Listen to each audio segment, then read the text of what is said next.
So hello बालकों, शुरुआत करते हैं ग्रेविटेशन के क्वेश्चन नंबर 11 से। तुम्हारे लिए वैसे एक्चुअली मेरे पास एक अनाउंसमेंट थी कि क्वेश्चंस तो मैं एक्चुअली अपलोड कर ही रहा हूँ। अब जो लेक्चर्स आएंगे उनके अंदर एक्चुअली पूरा के पूरा चैप्टर ही एक ही लेक्चर के अंदर ख़त्म होगा, या तो 50 क्वेश्चन होंगे, ऐसा ही कुछ होगा। और मान के चलो कि इस बार जो मई में होने वाला पेपर है वहाँ तक मैं सारा करवा दूंगा, कोर्स पूरी 12th भी करवा दूंगा, कोई इशू नहीं है। अब एक्चुअली मुझे सिर्फ और सिर्फ 10 स्टूडेंट्स की रिक्वायरमेंट है, या तो 10 या तो 5 भी होंगे तो भी कोई इशू नहीं है। बट वो जो 5 होंगे ना, वो सिर्फ मेरे हैं। मतलब कि ऐसा है कि अ, अगर मान लो कि 5 स्टूडेंट्स हैं मेरे पास, तो तुम्हारा फिज़िक्स में आउट ऑफ 45 मैं अप्रॉक्स लिख करके देता हूँ कि इतना अटैम्प्ट करवाने के लिए तुम्हें मजबूर कर दूँ कि 40 क्वेश्चंस तुम्हारे लिए अटेम्प्टेड होंगे, देखे हुए होंगे, जो सिर्फ तुम्हें करने होंगे। 40 क्वेश्चंस तक मैं कह सकता हूँ कि 40 क्वेश्चंस क्या है कि मैं तुम्हें प्रैक्टिस करवा दूँगा। फिज़िक्स के 40 क्वेश्चंस जो होंगे वो पूरी गारंटी मेरी है कि 40 क्वेश्चंस तक मैं टच करा दूँगा। ज़्यादा स्टूडेंट्स नहीं चाहिए, सिर्फ 5 होंगे तो भी चलेंगे, मेरे को 10 होंगे तो भी चलेंगे। उन 10 का सब कुछ मेरे पास होगा। Particular revision, particular questions attempt करना, किस में से क्या पढ़ना है, एनसीईआरटी में से कौन कौन सी लाइंस है जो कि निकालनी है। एक्चुअली अपलोड तो मैं सब कुछ करूँगा कि एनसीईआरटी से जो लाइंस बन रही है उनसे जो क्वेश्चंस थ्योरेटिकल या फिर असिस्टेंट रीजन में जो बन सकते हैं वो सब कुछ। बट फिर भी ये जो 5 स्टूडेंट्स होंगे वो मेरे हाथ में होंगे। अगर तुम चाहते हो कि एक्चुअली क्या है कि सब जने पढ़ा रहा है, ऐसा नहीं है कि मैं ही डिफरेंट पढ़ा रहा हूँ या ऐसा कुछ। एज अ सेम वे सारे लोग वही पढ़ा रहे हैं। बट दिक्कत ये आ जाती है कि रिवीजन साइकिल पर्टिकुलर उस टाइम पे होना नहीं होना। तो आई थॉट कि मैं इतना करवा सकता हूँ कि 40 क्वेश्चन तक तुम्हें टच करवा दूँ, ये फिक्सेशन है। और अगर तुम्हें ऐसा कुछ है कि 40 क्वेश्चंस तक होने चाहिए, अटेम्प्टेड है, मतलब कि 40 क्वेश्चन तुम्हें फिक्स है कि फिज़िक्स में चाहिए, बाकी केमिस्ट्री और बायो तुम जो करना चाहो, अगर नहीं भी होता है तो केमिस्ट्री में भी मैं हेल्प कर सकता हूँ। तो वो अपन अपने हिसाब से देख लेंगे कि कैसा क्या करना है। उसके लिए अगर तुम जाना चाहते हो तो just you have to join मेरा एक इंस्टाग्राम पेज है। इंस्टाग्राम पेज को मैंने अपना जो डिस्क्रिप्शन है उसके अंदर मेंशन करा हुआ है। उस डिस्क्रिप्शन में या फिर कमेंट आउट कर देना, तो मैं मेरा इंस्टाग्राम जो है वो आपको शेयर कर दूँगा। कंसेप्चुअल सीरीज़ का ही है, उस पे जाके आपको जस्ट फॉलो करना है और मुझे खाली हाय डीएम कर देना है। देन आफ्टर अपन वहीं बात करेंगे। गर्ल्स का ग्रुप अलग होगा, बॉयज़ का ग्रुप अलग होगा। एज सच मुझे कुछ नहीं चाहिए तुमसे, जस्ट तुम्हें 40 क्वेश्चंस चाहिए। 40 क्वेश्चंस मिलेंगे, मतलब कि तुम्हारा इतना अटेम्प्ट करने के लायक बना दूंगा कि तुम 40 क्वेश्चंस आराम से अटेम्प्ट कर सको। 40 क्वेश्चंस 40 मिनट्स के अंदर, 40 या 50 मैक्सिमम 1 घंटे के अंदर तुम्हें 40 क्वेश्चन अटेम्प्ट करने जितना मैं बना दूंगा। मई में पेपर होगा, उससे पहले पहले ये। तो जस्ट तुम आए, तुमने क्वेश्चंस करे, तुमने कॉन्सेप्ट लिया, ख़त्म ख़त्म, बस दैट्स इट, मेरा इतना सा। ओके, तो अगर किसी को ज्वाइन करना है तो वो इंस्टाग्राम पे है मेरे पास, मैंने मेंशन करा हुआ है डिस्क्रिप्शन के अंदर, और नहीं तो मुझे कमेंट बैक कर सकते हो, मैं तुम्हें वहाँ पे मेंशन कर दूंगा। जस्ट तुम्हें कॉन्सेप्चुअल सीरीज़ वाले पेज पे जाना है और मुझे डीएम कर देना है। मैं ज़्यादा से ज़्यादा 5 या 10 स्टूडेंट ले सकता हूँ, उसके बाद नहीं। और 10 है और उन 10 की गारंटी मेरे हाथ में है, ऐसा तुम्हें वैसे भी पता चल जाएगा, ऐसा कोई इशू नहीं है ना। स्टार्ट करते हैं क्वेश्चन नंबर 11 से ऑफ ग्रेविटेशन। तो क्वेश्चन नंबर 11 जो है वो ग्रेविटेशन का हमें क्या कह रहा है।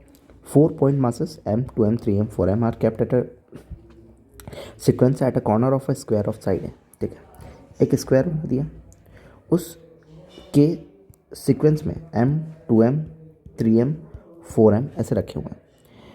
A magnitude of a gravitation force acting on a particle of small m kept at a center of a square will be, मतलब कि यहाँ पे एक सेंटर पे मैंने स्मॉल m रख दिया और यहाँ पे वो पूछता है कि ग्रेविटेशन फील्ड क्या होगी।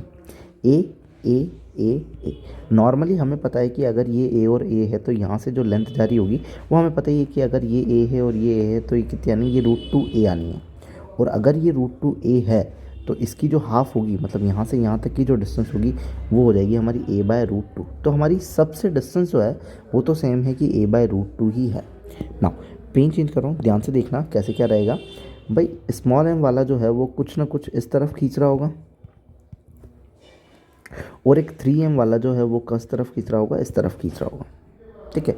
स्मॉल m वाला जो है वो अपना इस तरफ खींच रहा होगा, 3m वाला इस तरफ खींच रहा होगा, तो ये m और स्मॉल m m और m है, और यहाँ पे 3m और m है, तो ज़्यादा किस तरफ होगा सर, ज़्यादा इस तरफ होगा, तो ये 3m की तरफ आ जाएगा। और यहाँ पे ये दोनों अपनी तरफ खींच रहे होंगे और ये वाला इसकी तरफ खींच रहा होगा, तो ज़्यादा ये इस तरफ और ये इस तरफ, तो ज़्यादा कौन सा होगा, 4m वाला होगा, तो ओवरऑल किस तरफ आएगा, इस तरफ आ जाएगा। सर इस वाले के लिए क्या करना पड़ेगा, इसको माइनस करना होगा किससे, इससे, ठीक है। तो फर्स्टली इसका लिख लेता हूँ जी 3m m बाय ए बाय √2 का होल स्क्वायर करोगे तो ए बाय √2 का स्क्वायर करोगे तो यहाँ पे 2 आ जाएगा, तो यहाँ पे डायरेक्ट 2 लिख देता हूँ, तो जी 6m स्क्वायर बाय ए ये हो जाएगा। अगर m और m का देखोगे जी m और m square by distance a by √2 होगी, तो a स्क्वायर बाय 2 बन जाएगा, तो ये साइड आ जाएगा, दोनों को जस्ट माइनस करना है, तो 6g m square by a square minus 2g m square by a square कितना हो जाएगा, 4g m square by a square. तो इस साइड कितना आया सर, इस साइड हमारा आया 4g m square by a square. ना 4 और 2 वाले का देखोगे तो ये वाला ज़्यादा है, तो इसको इससे माइनस करना पड़ेगा, सो जी 4m क्रॉस m अपॉन में a स्क्वायर बाय 2 हो जाएगा, तो यहाँ पे 8g m square by a square हो जाएगा। नाउ लास्ट वाला, इस वाले को देखोगे तो इस वाले पे कैसा हो जाएगा, इस साइड में कर देता हूँ, जी 2m m मतलब कि m square by a by √2, तो ये कितना हो जाएगा, 4 हो जाएगा, तो 4g m square by a square, तो ये हो जाएगा। अब ये जो तुम्हारा 4g m square by a square है, इसको 8g m by a square से माइनस करना पड़ेगा, तो 8g m square by a square minus 4g m square by a square करोगे तो अगेन क्या आ जाएगा, 4g m square by a square. So 4g m by a square 4g m by a square ये दोनों same आया, और दोनों के बीच में एंगल जो है वो कितना है, 90 है, तो सेंटर से पास ऑन हो रहा होगा, तो ये क्या हो जाएगा, √2 4g m square by a square, तो √2 4g m by a square, तो ऑप्शन नंबर कौन सा हो जाएगा, थर्ड हो जाएगा। थोड़ा सा लेंदी है, ऐसा लिखने के लिए लेंदी है, तुम्हें समझाने के लिए करा है, बाकी अगर तुम्हें नॉर्मली पता चलता है तो फटाफट से माइनस करके तुम इसको क्या कर सकते हो, वाइंड अप कर सकते हो। नो मूव ऑन करते हैं, क्वेश्चन नंबर 12 के ऊपर चलते हैं। क्वेश्चन नंबर 12 जो है वो हमें ये कह रहा है कि the tidal waves in a sea are primarily due to. So जो टाइडल वेव्स होती है वो सी के अंदर प्राइमरली किस वजह से होती है, the gravitation effect of sun on the earth, नहीं, सन के ग्रेविटेशन इफेक्ट ऑफ अर्थ से वजह से नहीं होती, the gravitation effect of moon on the अर्थ। तो जो टाइडल वेव्स का रीज़न है कि टाइडल वेव्स इन अ सी क्यों होती है, वो तो gravitation effect of moon on the अर्थ वाले की वजह से होती है, तो ऑप्शन नंबर कौन सा हो जाएगा, सेकंड हो जाएगा। ये एनसीईआरटी के अंदर मेंशन है, जो एग्जांपल्स होंगे मैं तुम्हें अलग से वो सारे एग्जांपल्स लिखवा दूंगा कि ये मैं एग्जांपल्स दे रखे हैं, ठीक है। नाउ 13th वाला क्वेश्चन जो है उसमें ये कह रहा है कि during the journey of spaceship the earth and space from the earth to the moon, earth से कहाँ तक जाना है, मून तक जाना है, ठीक है, and back the maximum fuel is consume. अब मोस्टली मानो कि अर्थ से कहाँ जाना है, मून की तरफ जाना है, कि अर्थ बड़ा है मून छोटा है, तो यहाँ से तुम्हें इस तरफ जाना है, और ग्रेविटेशन फील्ड का दायरा अगर मान लो कि इतना ग्रेविटेशन फील्ड का दायरा है, तो ग्रेविटेशन फील्ड तुम्हें कहाँ खींच रहा होगा, पीछे की तरफ खींच रहा होगा, और तुम्हारा जो पार्टिकल है उस पार्टिकल को जाना कहाँ है, तुम्हारे पार्टिकल को जाना है आगे की तरफ, खींच कर रहा है पीछे की तरफ, और जाना कहाँ है, आगे की तरफ। तो यहाँ पे कंजम्पशन ऑफ फ्यूल जो होगा वो ज़्यादा होगा, कब, जब अर्थ से कहाँ जा रहे होंगे, तुम मून की तरफ जा रहे होंगे। तो against the gravitation earth in returning journey, नीचे आते वक्त नहीं, रिटर्निंग जर्नी के अंदर तो ग्रेविटेशन फील्ड भी इस साइड खींच रहा है, और आना भी तुम्हें इस साइड है, तो कोई ज़्यादा फ्यूल कंजम्प नहीं होगा। Against the gravitation of earth in onward journey, हाँ, जाते वक्त अर्थ से तुम्हें क्या लगेगा, फ्यूल का कंजप्शन ज़्यादा लगेगा, इसीलिए ऑप्शन नंबर क्या हो जाएगा, सेकंड। क्यों, क्योंकि जाते वक्त ग्रेविटी फील्ड कहाँ खींचना चाहती है, नीचे की तरफ, और तुम कहाँ जा रहे हो, मून की तरफ, मतलब अपर साइड में जा रहे हो, तो फ्यूल ज़्यादा कंज्यूम होगा।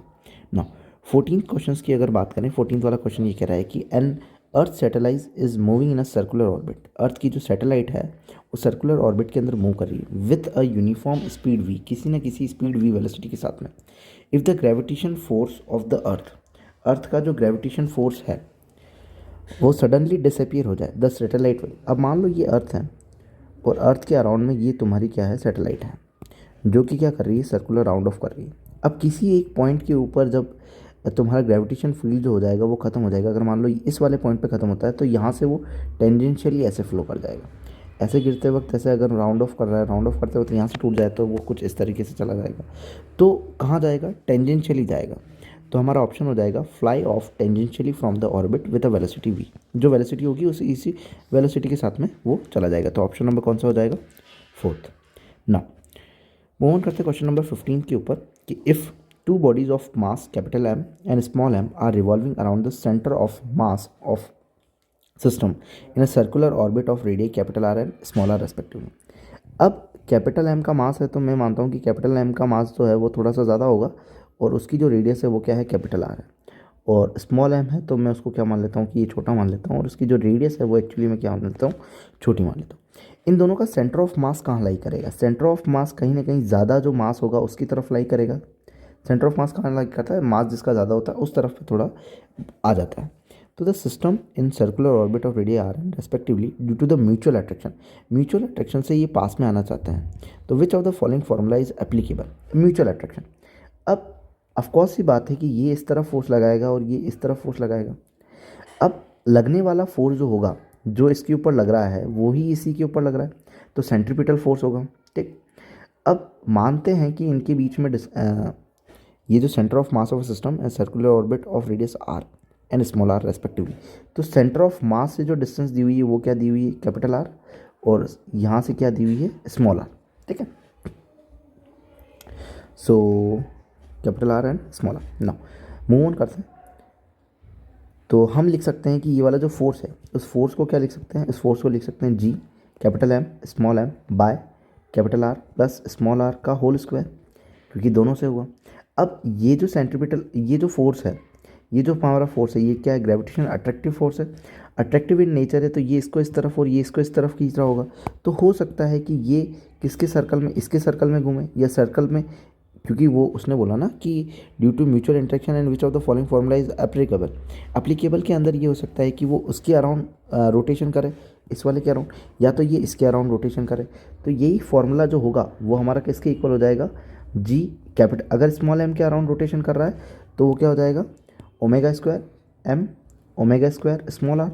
और अगर मान लो कि कैपिटल M के अलोंग रोटेशन कर रहा है तो m omega square capital R हो जाएगा। तो ये दोनों हमारे पास हैं।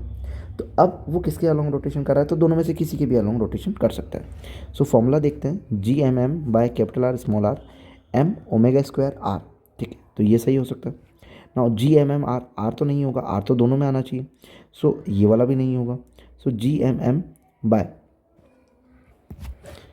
सो ऑप्शन कौन सा हो सकता है? G M M by capital R square m omega square capital R m omega square small r। तो मुझे बताओ कि यार G M M capital R plus small r है, ये तो सेम है, ये तो दोनों के ऊपर लगेगा। यहाँ पे अगर कैपिटल M लिया है, अगर कैपिटल M लोगे तो रेडियस किसके अलोंग घूमेगा? कैपिटल R के अलोंग घूमेगा। तो स्मॉल r वाला नहीं होगा, तो कौन सा हो जाएगा? कैपिटल R वाला हो जाएगा। तो ऑप्शन नंबर कौन सा हो जाएगा? थर्ड हो जाएगा। नाउ मूव ऑन करते हैं क्वेश्चन नंबर 16 की तरफ कि if a distance between the centres of earth and other planet is d। मान लो कि कोई अर्थ है और अर्थ से एक और प्लेनेट है और इन दोनों के बीच की जो डिस्टेंस है वो कितनी दे रखी है? d दे रखी है। And the mass of earth is 36 time of that of planet. तो मास ऑफ प्लेनेट को मैं mp लिख देता हूँ, तो ये 36 मास ऑफ प्लेनेट हो जाएगा। क्यों? क्योंकि मास ऑफ अर्थ जो है वो क्या बोला गया है कि mass of earth is 36 time that of planet. At what distance from the centre of the earth gravitation field will be zero. तो हमें पता है कि ग्रेविटेशन फील्ड ज़ीरो कहाँ होगा? तो ग्रेविटेशन फील्ड कहीं ना कहीं ज़ीरो इस के पास पास हो जाएगा। क्यों? क्योंकि इन दोनों पे अट्रैक्टिव फोर्स लगेगा, ये इसको इस तरफ खींचेगा और ये वाला इसको इस तरफ खींचेगा। अगर एक स्मॉल m का मास जो है वो ये यहाँ पड़ा हुआ, मानते हैं कि ये जो डिस्टेंस है वो है कितनी? तो at what distance from the centre of gravitation field will be zero. At what distance from the centre of earth, earth के सेंटर से ग्रेविटेशन फील्ड तुम्हारा कहाँ ज़ीरो। सो इसके लिए हम ये कर सकते हैं कि यहाँ से अगर हम माने कि कोई डिस्टेंस जो है वो x है और यहाँ से यहाँ तक की डिस्टेंस हम क्या मान सकते हैं? d minus x. तो ये वाला भी फॉर्मूला है कि दोनों का फोर्स लिखो, इधर इसका फोर्स लिखोगे, इसका फोर्स लिखोगे, दोनों को बराबर कर दोगे। कैसे? जी एम बाय, तुम लिख लो कि एक्स स्क्वायर और is equal to G M by d minus x का होल स्क्वायर। इतना सब करके बड़ा जाने से बेटर है कि अपन को पता है कि अपन इलेक्ट्रोस्टैटिक्स भी पढ़ने वाला है, तो एक फॉर्मूला है, दिमाग याद रखना कि x इज इक्वल टू बीच की डिस्टेंस मतलब कि r अपॉन में रूट n प्लस 1, ये डिस्टेंस। अब ये एक्चुअली है क्या और कहाँ कहाँ वैलिड है, कैसे कैसे लग सकता है। एक्चुअली ये जो डिस्टेंस है x, वो हमेशा छोटे वाले मास से होगी। कहाँ से होगी? छोटे मास से होगी। तो छोटा मास कौन सा है? mp, तो mp से होगी। r दोनों के बीच की डिस्टेंस है, और n जो है कि मास कितना गुना है, कितने टाइम्स मास है। तो मास एक्चुअली कितने टाइम्स है? 36 टाइम्स है मास। अगर 36 टाइम है तो रूट 36, मतलब कि अगर x इज इक्वल टू में r जो है वो हमारा d दिया हुआ है और रूट ऑफ n रखोगे कि मास कितना टाइम्स है, तो हम बोलेंगे छोटे वाले से बड़ा वाला मास जो है वो कितना टाइम्स है। तो 36 टाइम है तो रूट 36 प्लस 1, तो ये हमारे पास आ जाएगा d 6 प्लस 1, तो d/7। तो ये d/7 जो है वो डिस्टेंस हमारी कहाँ से होगी? अभी तो हमने ये यहाँ से डिनोट किया है, तो ये फॉर्मूला एक्चुअली हमारे इलेक्ट्रोस्टैटिक्स में भी काम आ जाएगा। तो मोस्टली है कि हम यही वाला याद रखें। वैसे तो यहाँ पे चार्ज का कोई लेना देना नहीं है, इसीलिए हमने कोई दिक्कत नहीं है। बाकी वहाँ पे चार्ज पॉजिटिव नेगेटिव और नेगेटिव नेगेटिव और ऐसे कुछ आ जाते हैं, तब हमें प्लस माइनस का ध्यान रखना होता है, वो वहीं देख लेंगे ना। यहाँ से यहाँ तक की डिस्टेंस हमेशा x जो आएगी वो कहाँ से आएगी? छोटे वाले मास से आएंगी। तो छोटे वाले मास से कितनी डिस्टेंस है? d/6 नहीं d/7। और इन्होंने कहाँ से पूछी है? What is the distance from centre of earth, तो अर्थ से डिस्टेंस पूछी है। पूरी तो क्या थी? कैपिटल D, माइनस कर दो d/7, आंसर आ जाएगा। तो 7d माइनस d/7, तो ये क्या हो जाएगा? 6d/7। तो 6d/7 ऑप्शन नंबर कौन सा हो जाएगा? फर्स्ट। नाउ 17th वाले क्वेश्चन की तरफ चलते हैं। तो Mars has a diameter of approximately 0.4 that of mass of earth. तो मार्स का जो डायमीटर है, dm लिख देता हूँ कि डायमीटर ऑफ मास जो है, तो डायमीटर ऑफ मास जो है, diameter of mass is approximately 0.4 of that of earth, तो DE, and the mass is 0.2 that of earth. 0.2 mass of earth is equal to mass of Mars. ठीक है। The surface gravitation field strength of a mass as compare to the earth. Surface gravitation field मतलब कि intensity की बात कर रहा है, तो वो क्या होती है? इंटेंसिटी, स्ट्रेंथ बोलिए इंटेंसिटी, मतलब कि G/m/e का स्क्वायर होता है। फोर्स पर यूनिट मास देखा जाता है, इंटेंसिटी को यही लिखा जाता है। तो यही चीज़ हम यहाँ लिख सकते हैं क्या? G/m/e/r/e। तो एक्चुअली रेडियस को तुम डायमीटर के टर्म्स में भरना चाहते हो। मान लो कि रेडियस को क्या लिखते हो? डायमीटर के टर्म्स में, तो d/2 लिखोगे। तो रेडियस का स्क्वायर तो d स्क्वायर करोगे, बाय इसका भी स्क्वायर हो जाएगा 4। तो जब तुम कंपेयर करोगे तो 4 से 4 तो वैसे भी कैंसिल आउट हो जाना, तो कोई इशू नहीं है। तो रेडियस को तुम एक्चुअली में क्या लिख सकते हो? डायमीटर की टर्म्स में लिख सकते हो। ठीक है।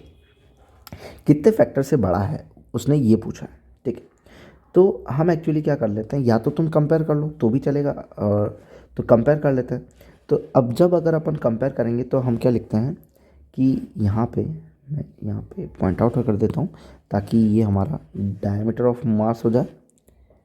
इसको मैं क्या लिख सकता हूँ? डायमीटर ऑफ अर्थ का स्क्वायर चलेगा। ठीक है। तो मास ऑफ अर्थ का कितना टाइम्स था? ये बोला इन्होंने 0.4 मास ऑफ अर्थ, और जो डायमीटर है, नहीं 0.2 है, हाँ सॉरी 0.2 है, और जो डायमीटर है वो 0.4 इंटू में 0.4 ऑफ डायमीटर ऑफ अर्थ का स्क्वायर हो जाएगा। ये DE स्क्वायर m और g, तो ये तो I के बराबर ही हो जाएंगे। तो ये तो गए, तो इसका कोई मतलब नहीं। तो 0.2 अपॉन में 0.4 मल्टीप्लाई 0.4, तो जो इंटेंसिटी पहले वाली थी वो I ये हो गई ना। 2 पॉइंट हटाएंगे तो 2 जीरोज आ जाएंगे, 1 पॉइंट हटाया 1 जीरो कट जाएगा, 2 2 4 हो जाएगा, ये 2 5 10 हो जाएगा। तो ये कितना बचा? 5/4। तो कितना टाइम्स बचा? 5/4 टाइम्स बचा। और 5/4 टाइम्स को भी अगर अपन निकालें तो 1.25 आ जाएगा। तो कितने फैक्टर से हो गया? फैक्टर ऑफ 1.25, तो 1.25 का फैक्टर लग जाएगा। नाउ 18th की अगर बात करें तो figure show a 2 shell of mass m1 and m2, मतलब कि 2 शेल शो कर रखे हैं, ये m1 है, ये m2 है। The shell is concentric. Concentric का मतलब क्या हुआ? कंसेंट्रिक का मतलब ये हुआ कि दोनों का सेंटर एक ही है। At which point a particle of mass M shell experience zero force. कहाँ पे जीरो फोर्स लगेगा? क्या यहाँ पे? क्यों सर? यहाँ पे अगर ये वाला m2 मास वाले को देखोगे तो m2 वाला मास तो इसको इस साइड खींच रहा है, तो ज़ीरो तो नहीं आया। डी वाला ये भी इधर खींचेगा और M1 वाला भी इधर खींचेगा, ए वाला ये भी इधर खींचेगा और M2 वाला भी इधर खींचेगा। सारे एडिटिव में है, सारे ही पीछे की साइड में खींच रहे हैं। बट सर डी वाला पॉइंट जो है उसको कहीं भी खींचा नहीं जाएगा, क्योंकि ये तो सेंटर पे आ गया, M1 का भी सेंटर है और M2 का भी सेंटर है। तो अगर रेडियस ही जीरो होगी तो फोर्स क्या हो गया, जीरो हो गया। तो हमारा ऑप्शन नंबर कौन सा हो जाएगा, फोर्थ, डी हो जाएगा। ना 19th की अगर बात करें, so mass density of a solid sphere is rho and the radius of a sphere is capital R. The gravitational field at a distance r from the center of the sphere inside it.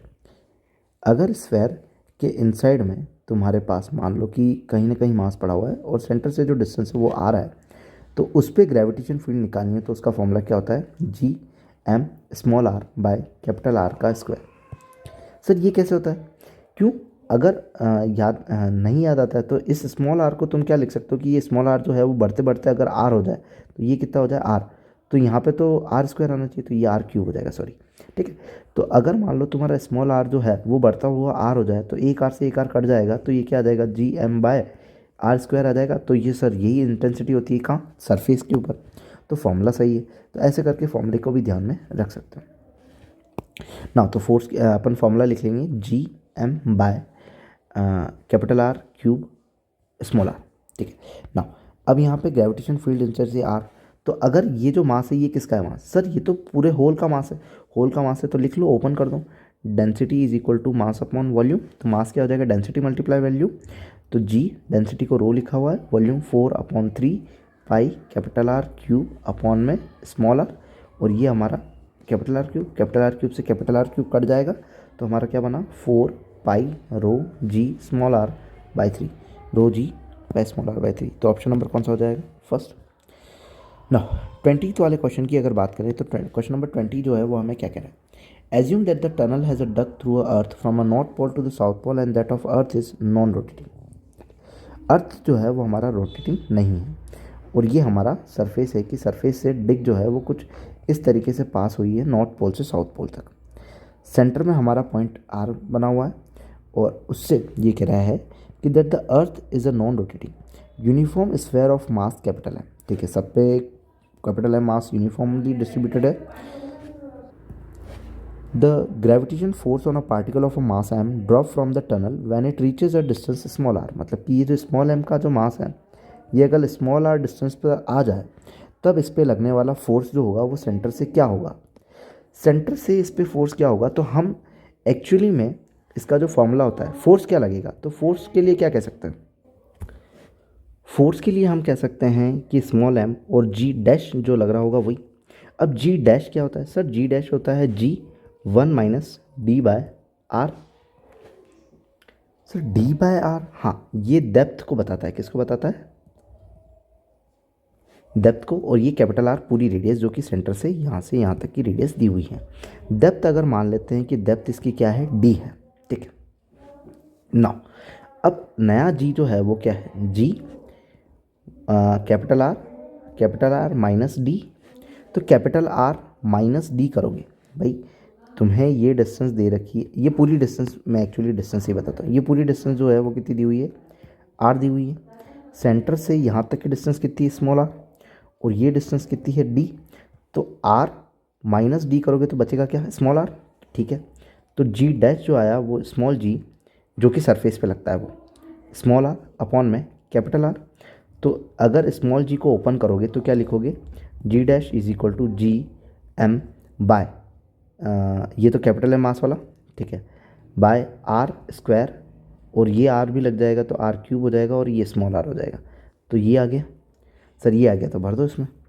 तो capital G sorry F को भरना था, F is equal to M capital G capital M small R by capital R का cube.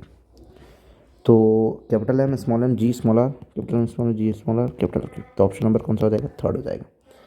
Actually में इन्होंने सिर्फ यही पूछा है कि छोटी सी डेप्थ पे जो तुम्हारा फोर्स होगा वो कितना होगा। सो ये जो गिवन फोर्स है उतना फोर्स हो जाएगा ना। ये यहाँ पे थे हमारे 10 क्वेश्चंस। तो if you like then please subscribe, और अगर तुम्हें लगता है कि तुम्हें 40 क्वेश्चंस चाहिए तो 40 क्वेश्चंस की ज़िम्मेदारी मेरी होगी। और इफ़ यू एक्चुअली वांट तो मैंने मेंशन करा है कहाँ पे? अपने यूट्यूब चैनल का जो डिस्क्रिप्शन है उसके डिस्क्रिप्शन पे इंस्टाग्राम का पेज है कॉन्सेप्चुअल सीरीज़ का, और उस पर तुम्हें सिर्फ मुझे हाई डीएम करना है and that's it. You are enrolled to me and मई तक मैं तुम्हें रेडी कर दूँ। If you like then please subscribe. Thank you.